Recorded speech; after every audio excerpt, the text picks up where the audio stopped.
Entertainment Soldier here, and I am back to talk about the whoniverse, the war between land and sea, season 1, episodes 1 and 2, and my thoughts on these two episodes. Well, a lot has happened to Doctor Who whilst I've been away. The BBC Disney deal fell apart.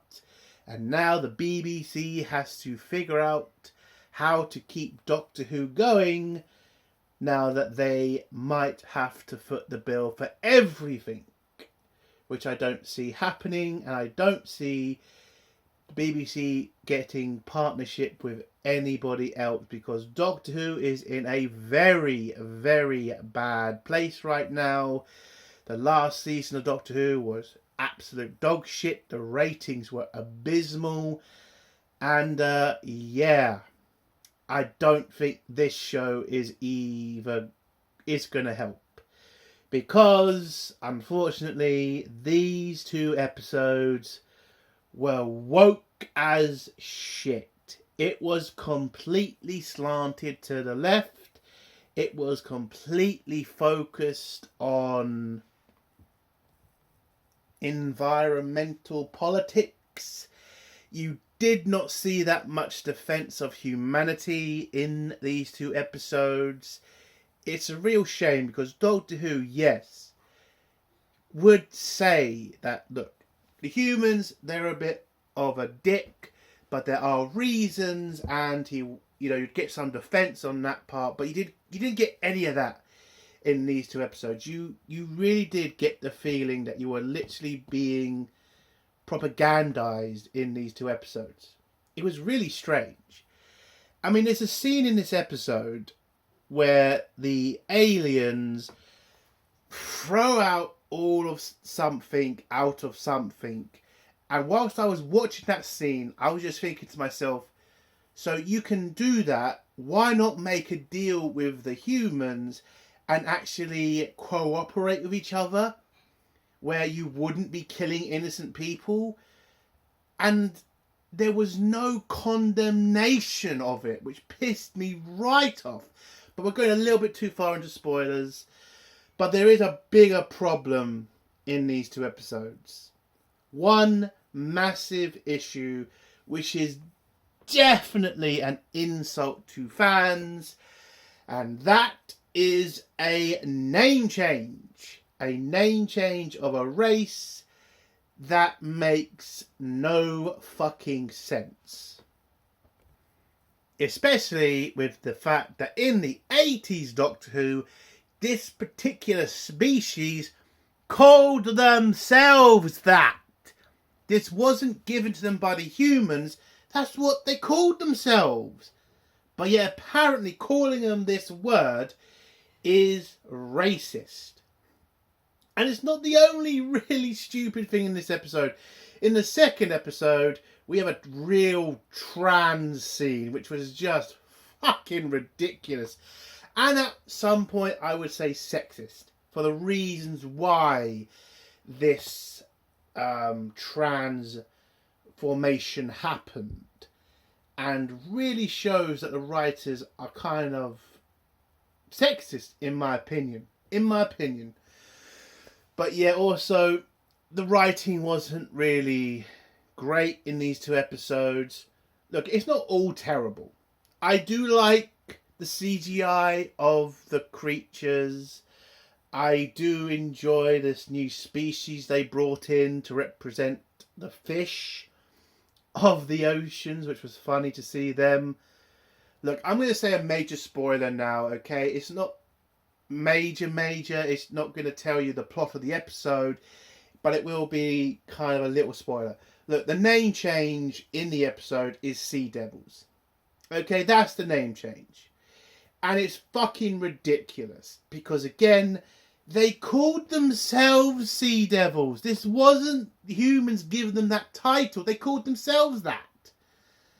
And what's even more funny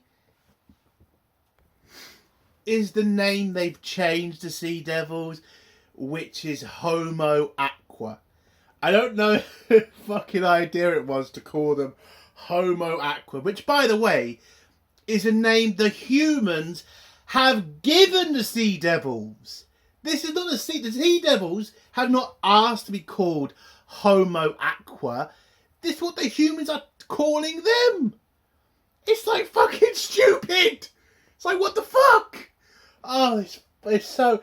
Look, I know someone's going to say, is the name change really that important? Yes. Yes, it is. You know why? Because it is fucking law. It's canon.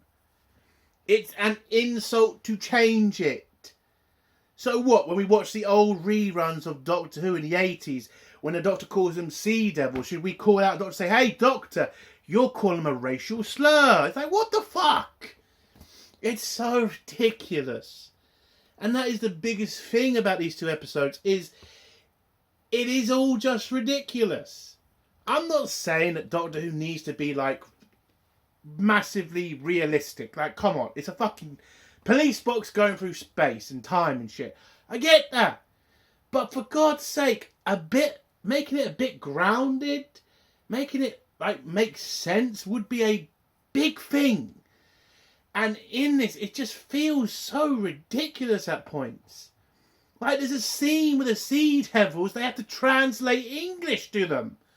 And it's like, what the fuck are you talking about? The Sea Devils have always spoke English.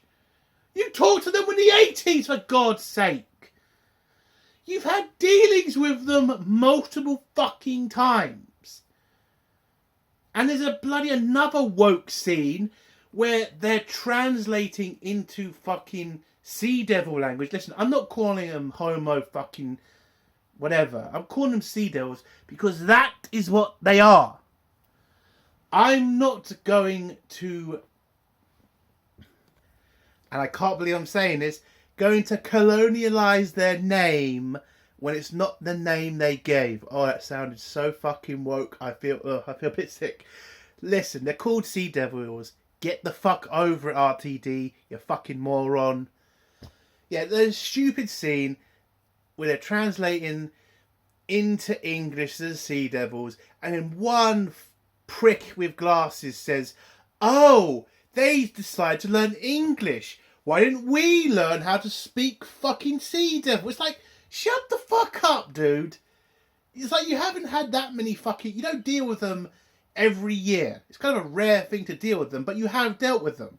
So it was just a stupid fucking scene. And these two episodes, especially, because the main Sea Devil, she's called Salt. And the episodes are completely controlled by her. It's so ridiculous. There's no challenge to her.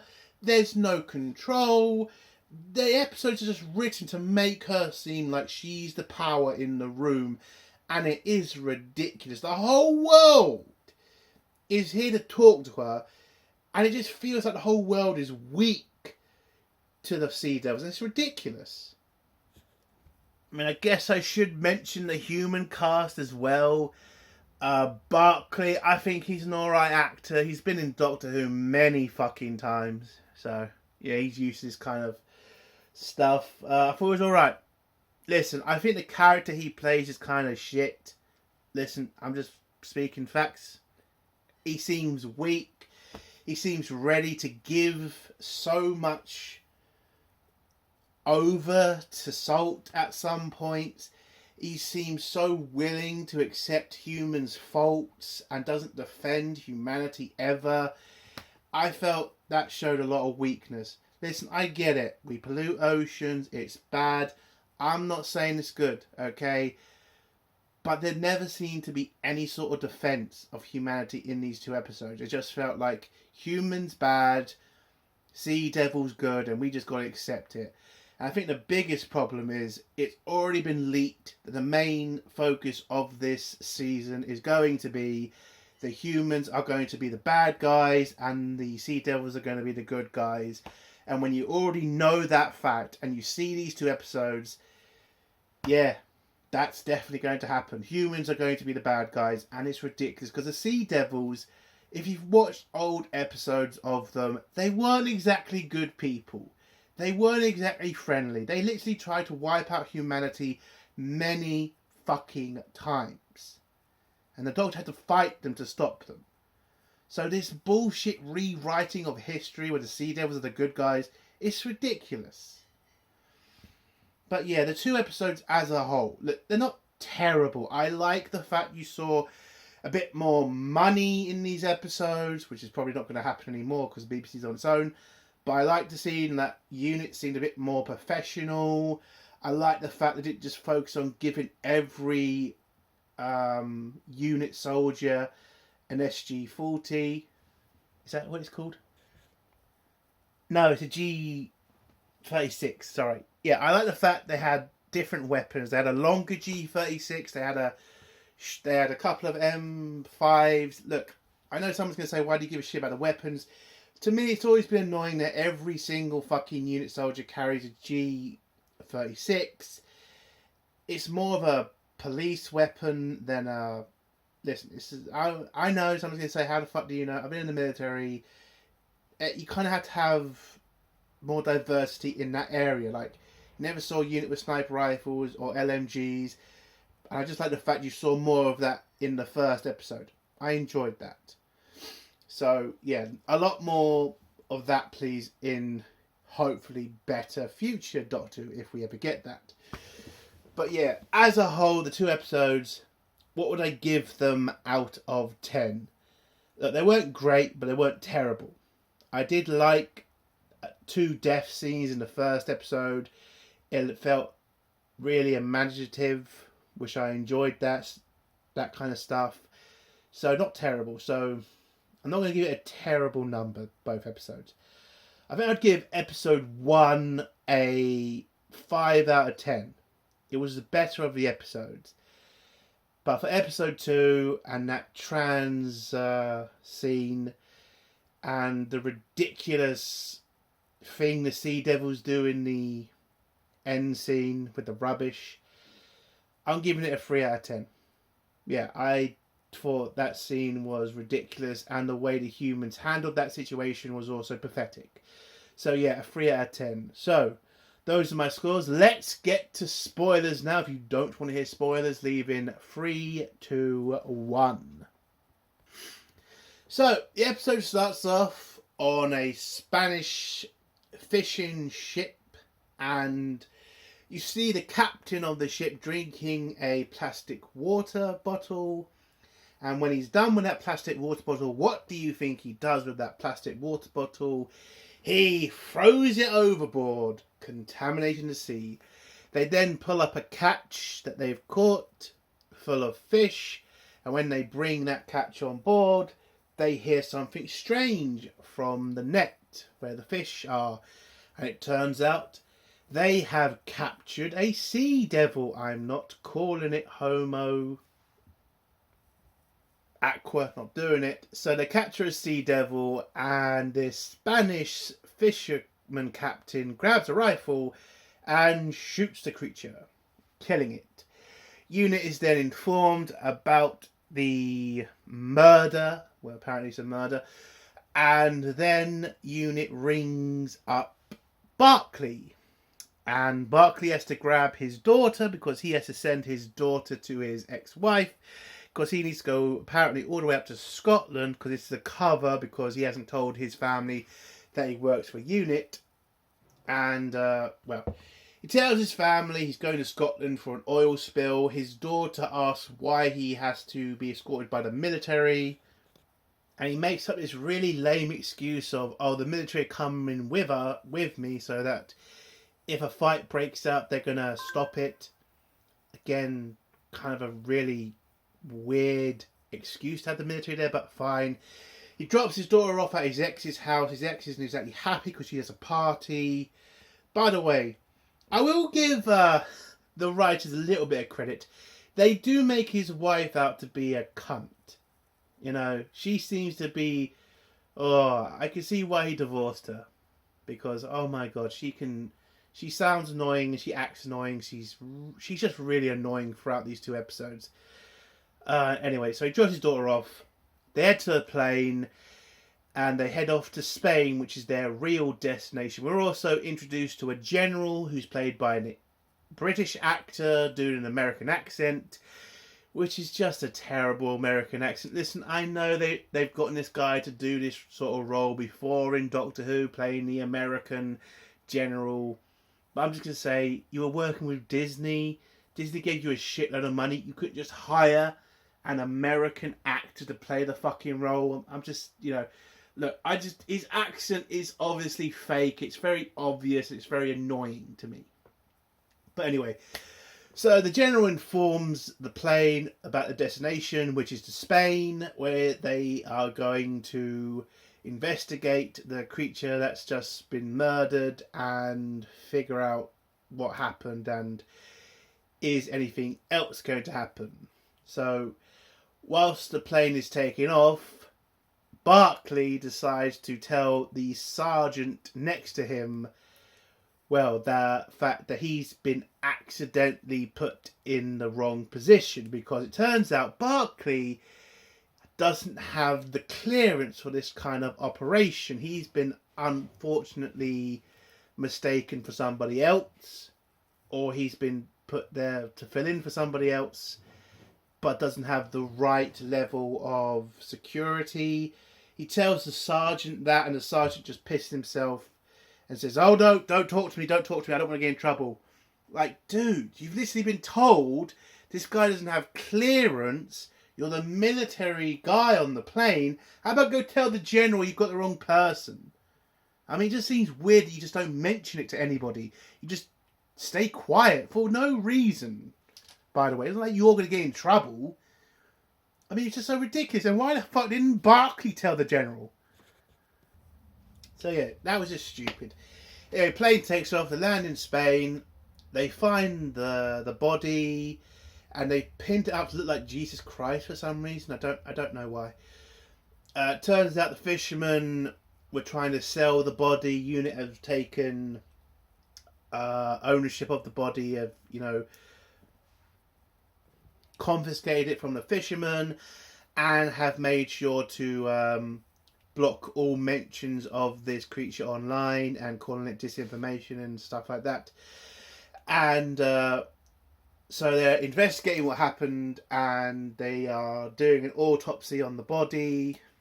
Well, investigating the body, I should say. Where the lead investigator finds a pearl in the middle of the throat. I think that's where it is. Where they find a pearl, and they've taken out the body apparently, and start talking about what pearls do and shit. And apparently pearls are apparently very special in Sea Devil culture, apparently. I don't know how the fuck they know that, but then one of the sergeants brings up like this weird story with Cleopatra drinking a fucking pearl. I don't know what the relevance was with that story, but okay. So yeah, apparently this pearl is very special to Sea Devils. They have this theory that they are given it at birth. We find out later in the episode that the pearls in the Sea Devils is also a power thing. They can use it to control computers, and they can use it to hack into anything apparently. But yeah, so those pearls are very powerful. Anyway, so the general then tells them to keep investigating, walks out of the room. We then see Barclay stare at the creature and then does the sign of a cross to respect the creature's death, which comes up later. They then head out. They then send a message to the Sea Devils using some sort of equipment to send out a pulse sound wave to send a signal to the Sea Devils they're willing to talk.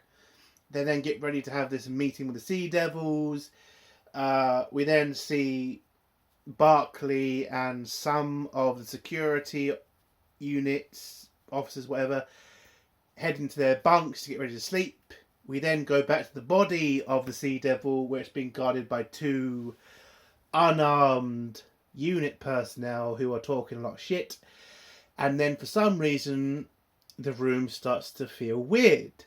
The sand in the room starts to get a bit wet, The two people in the room don't realise anything's wrong until they start walking, where it then, this floor then starts to turn into quicksand, and the two are then sucked into the ground. One is able to send a crackled message to the other unit personnel, where they rush into the room, and the general also gets in there. They can't find the people, but the general then starts to use his walkie-talkie to try to figure out where they are. He then hears the walkie-talkie underneath the floor, and when they then scrape away a bit of the sand, they see one of the hands of one of the unit personnel. Both are dead, and the creature's body has disappeared. They then get a message that the Sea Devils have arrived, or at least one has, where you then get this negotiation between the Sea Devil and the General. And the General has also this equipment set up so that unit can translate the Sea Devils' language. Again, I don't know why we're doing this, because the Sea Devils do speak English. But yeah, I don't know. But yeah. So, yeah, they had this negotiation with each other. The Sea Devil demands an apology, I think, for the attack on one of its people. The General apologises, asks for a negotiation between land and sea, and the Sea Devil agrees. There's a bit of a communication problem, because they start to not understand what the Sea Devil is talking about, because the Sea Devil wants to talk to humanity and they think it's just between unit and the Sea Devils, but no, the Sea Devils want to talk to every human. And so when they get the translation right, it's then revealed to them by their phones, because the Sea Devils have managed to hack into every phone on the planet and have sent an emergency message to everybody, and are now showing themselves across the world, coming up out of every ocean, every country, basically, to reveal themselves to the world. And now the world is aware of the Sea Devils. Oh yeah, I forgot the scene between Barclay and the General, where Barclay admits that he was mistakenly put on this mission because this was the first time Barclay had seen seen a dead body before, and the General just says, "Listen, this happens, mistakes happen. That's how history is written, by mistakes and all that shit, whatever."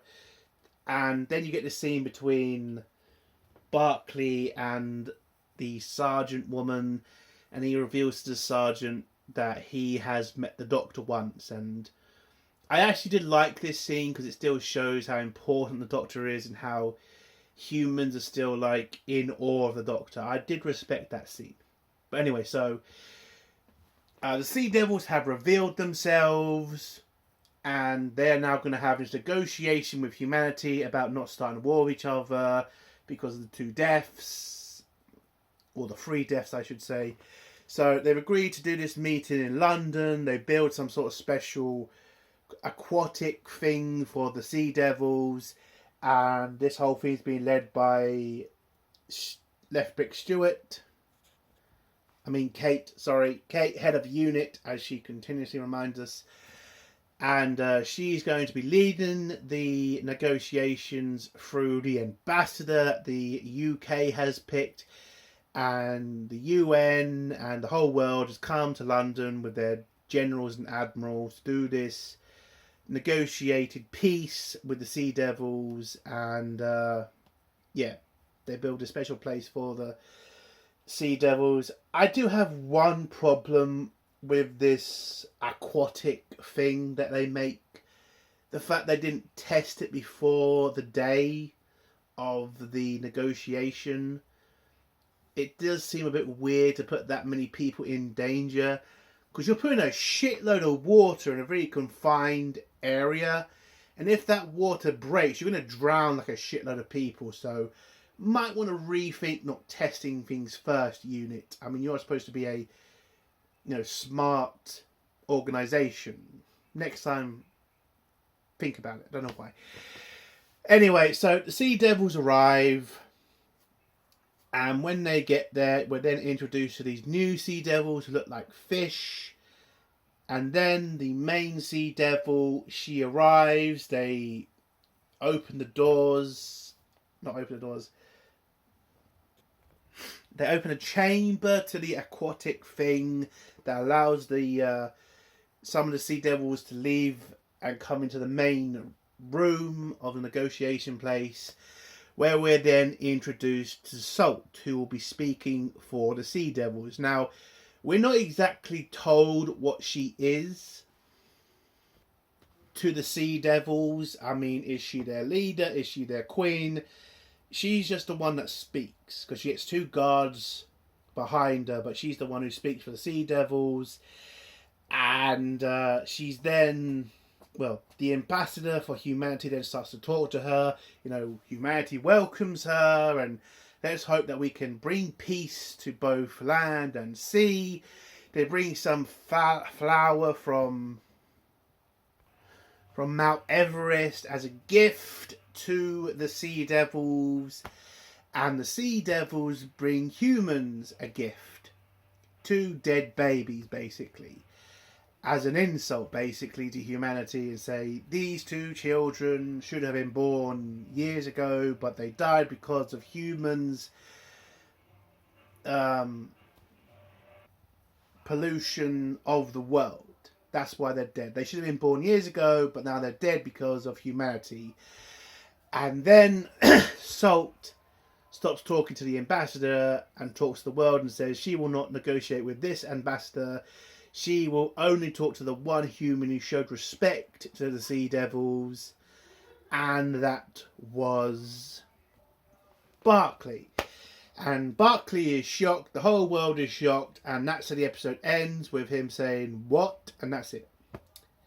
We then get to episode 2, where where it starts off with the world panicking because the sea devils are refusing to talk to the human's choice of ambassador, and they want to talk to Barclay as a human ambassador, and now humanity has now got to figure out what the fuck to do. So Kate decides to have a secret talk with Salt about the ambassadorship and who can talk to humanity. Salt refuses to change her mind on the choice of ambassador. We then get this speech from Barclay about the everyman that he apparently represents. I doubt that. But yeah, so he's going to be the ambassador because he represents the normal human being, not the politician. And Salt likes this and refuses to change her choice of ambassador. Now, I think this is kind of stupid because shouldn't the humans pick the ambassador, not the sea devils? Kind of ridiculous. I don't think the sea devils would be inclined to let the humans do that to them. So again, this did look a little bit weak on humanity's part. But Kate agrees because there's not really much else they can do. She then has a secret meeting with the Prime Minister, where she accuses the Prime Minister for trying to use UNIT as an excuse if these talks fail and if a war starts. He doesn't want to be in the room if the Sea Devils declare war on humanity. And Kate kind of uses that as a little dig to the Prime Minister. Okay. We then see the start of the negotiations between humanity and the Sea Devils. Oh, I should mention Barclay's entire life gets like torn apart. His family get brought in. His ex-wife is pissed off about the fact her life's been put on hold because of this negotiation shit. And his daughter's very proud of his dad. I will also say this about the episode. They don't try to use the whole bad dad syndrome shit in these episodes, which I can respect. And it seems like he's a good dad. And yeah, he gets threatened by Kate, saying that we're looking through your entire life. You better not be working with the Sea Devils. Why did they choose you? And Barclay's just like, I'm just a normal guy, love. Like, seriously, I didn't ask to be the fucking ambassador. But that's what they want, so I've got to do it. And Kate says fine. And the Doctor chooses normal people, so she'll choose a normal person. So negotiations do start. Kate tells Barclay not to go off script, to read what's in front of him on the screens, and not to go off script, basically. So Barclay starts off the meeting by saying, welcome, humanity welcomes you, and let's hope that we can get to some sort of agreeable peace between our two people. But then Salt tells Barclay she wants a glass of water. And Barclay just, looks around and says, is that all right? Can we get her a glass of water? They grab some water, they put in a cup, but nope, that's not the water she wants. She wants a glass of water from the Thames. Now, I think we all saw what was coming at this point. It was going to be a little bit of propaganda from the environmentalists about how the fact the Thames is the most undrinkable water in the world because of all the shit that's in it. Again, if you've ever been in London, just get a glass of water out of that Thames, and it does look exactly like that. What they put on screen, it looks awful. I did that when I was a kid, and it was.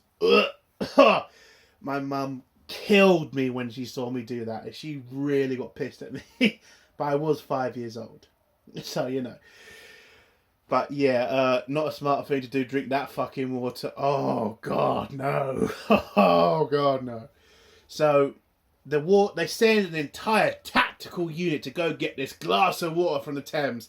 They bring in the glass of water, hand it to Barclay. Barclay then tries to give it to Salt, but then Salt does what we all knew she was going to do. It's not for me, it's for you. And Kate and her staff are just going fucking nuts in the room that Kate's in, saying, don't drink the water, it's toxic, it's going to make you sick, it's going to probably make you go into hospital.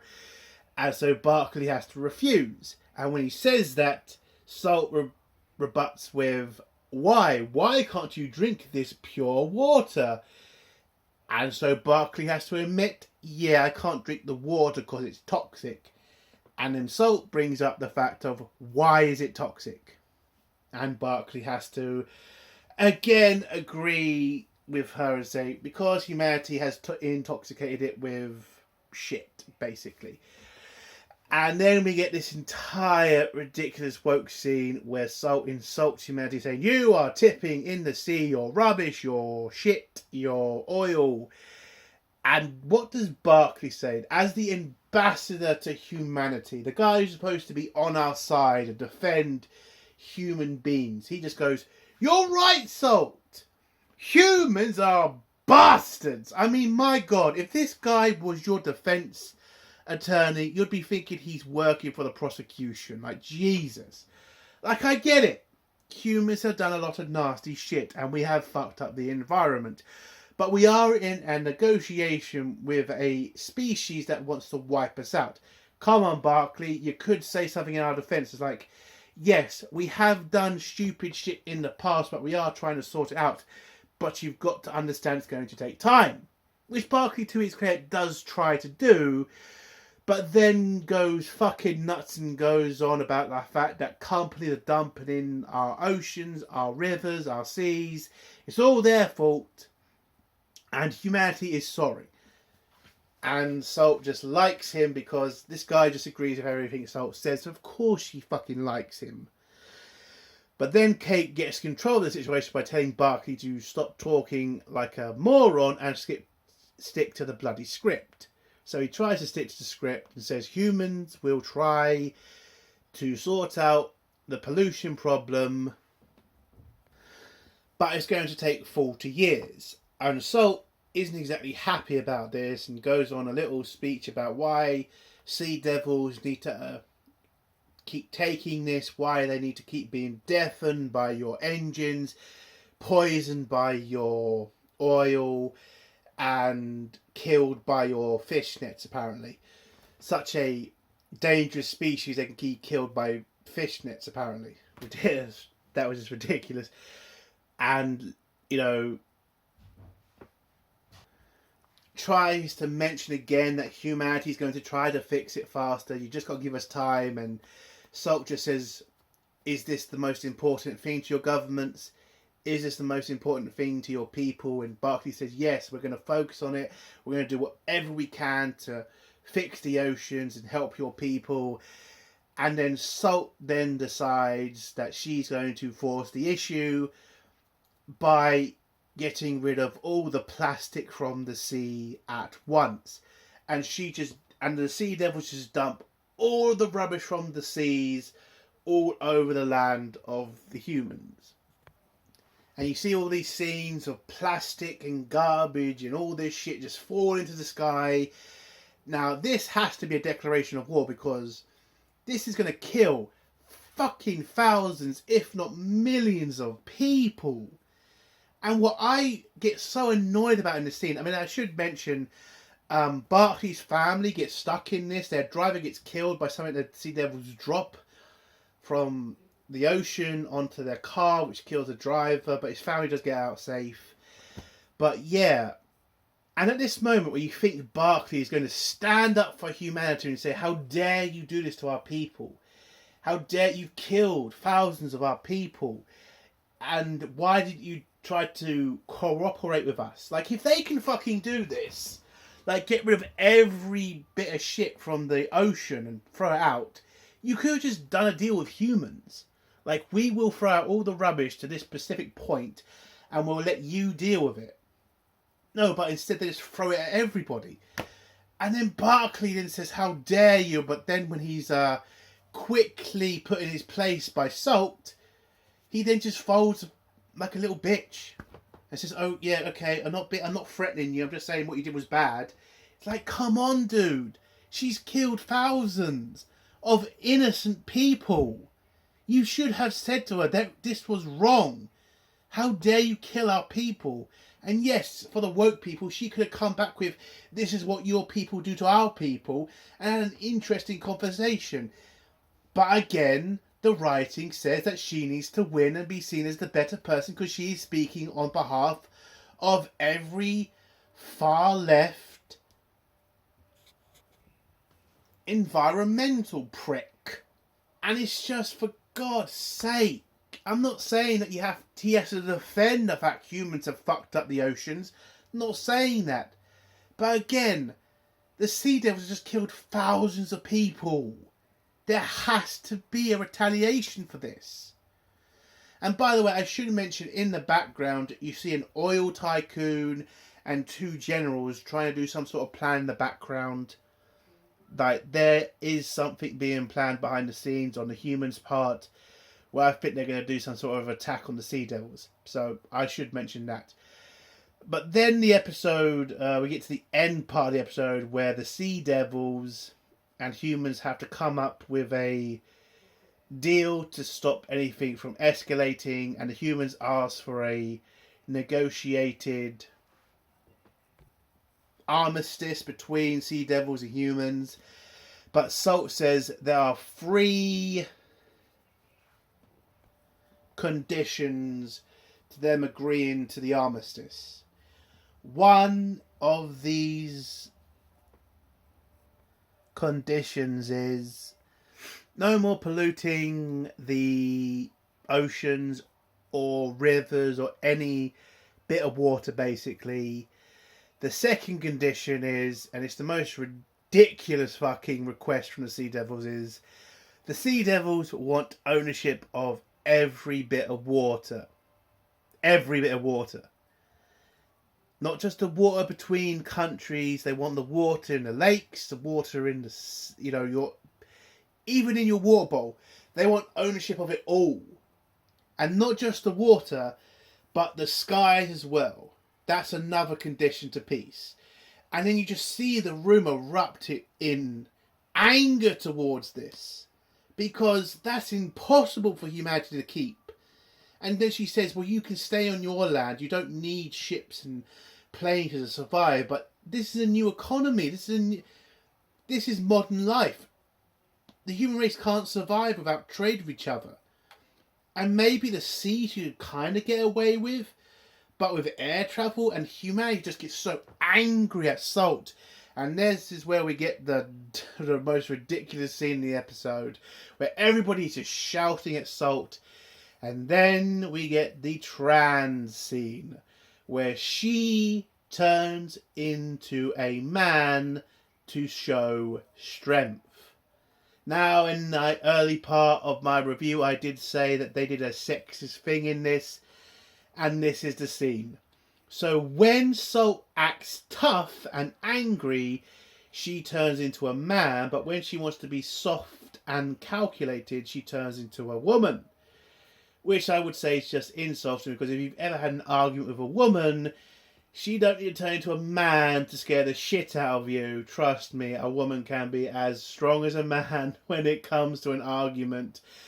Gee, I should know, I've had enough plates and shit thrown at me. Fucking hell.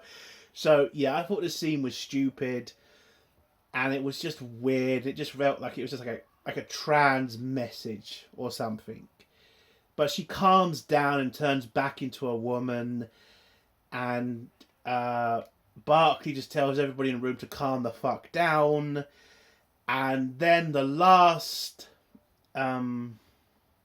condition is that the next place that they're going to do the negotiation is going to be in the Sea Devils territory. As a sign of respect to the Sea Devils, they want to do the next meeting in the Mariana Trench, the most deepest part of the ocean. Now, Kate and her people are trying to figure out how the fuck humanity is supposed to get down there to do the negotiations.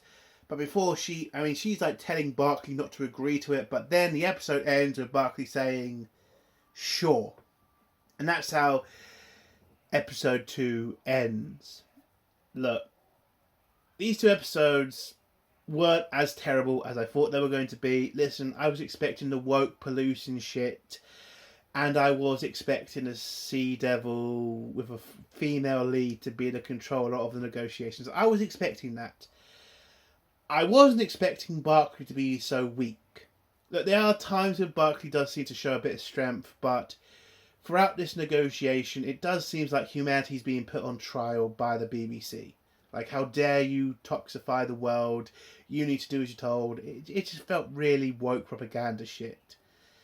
And for a show that's barely fucking surviving, and a franchise that seems to be on the way out, a show like this is probably not the smartest thing to do. But, yeah, the episodes, as I said before, 4 for episode 1 and 3 for episode 2. I don't know what the next couple of episodes are going to be like. Hopefully they're going to be better than the first 2, but I won't hold my breath. Listen, hopefully it will be a bit more entertaining and it won't be full of so much woke bullshit. But unfortunately, this is RTD we're dealing with. And, yeah, I don't have much hope. But that's the end of my review. If you like this review, give it a like. If you dislike this review, give it a dislike. And if you like my content, do think about subscribing. Entertainment World Soldier. Bye.